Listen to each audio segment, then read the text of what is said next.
There is a trend now in the Western world, which I would like to touch, being a da'i.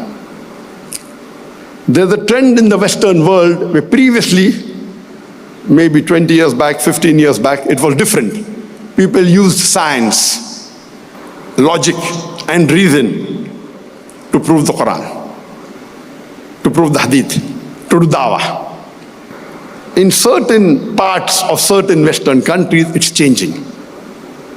And that reminds me that one of the da'is, he used to use logic, but when someone asked him the question about qadar, about destiny, that if Allah is the one who writes the destiny, then Allah is to blame.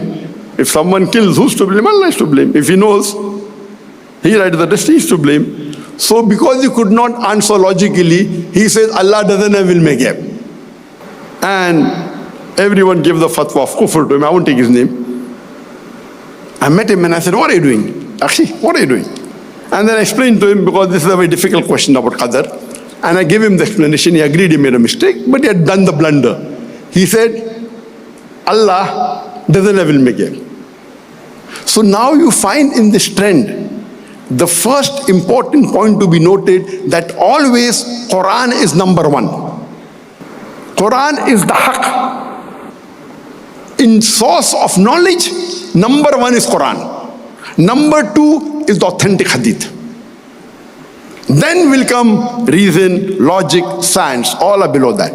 So we as da'is, we as Muslims, we always believe the best source of knowledge is the Quran. There is not a minute error in the Quran. There is not a single defect in the Quran. Next comes the authentic hadith. In hadith you have to be careful, because the hadith is sahih, it is saif, it is mawdu. So as far as sahih hadiths are concerned, we believe even that is authentic and it is true. Now while doing dawah, whatever knowledge we have, whatever reasoning we have, whatever logic we have, whatever scientific knowledge we have, if it contradicts with the Quran or the hadith, we should not place the logic above Quran and hadith. Unfortunately, this trend is changing in the Western world. And some of the Muslim du'ats, one is a very close friend of mine, and because he could not answer logically the questions posed by certain Muslims influenced by the Western society or by non-Muslims, he started saying that logic and reason is not the basis of dawah.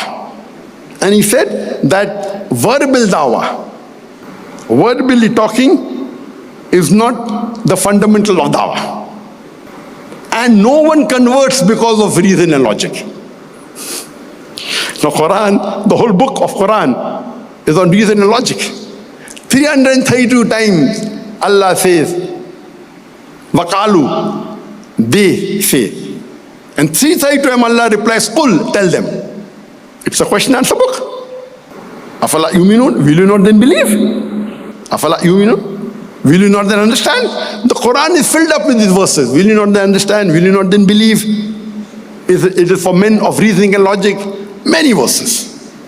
So now, because we have to understand that our knowledge, our scientific knowledge, our medical knowledge, our reasoning, our logic is limited.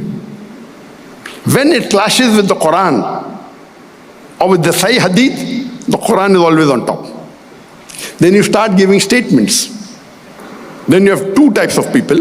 One type of people start saying the information of the Quran is not correct. The other type of people, they say, don't use science while doing dawah. So now there's a group emerging in the Western world which used to use science before. Now they say, don't use science for dawah.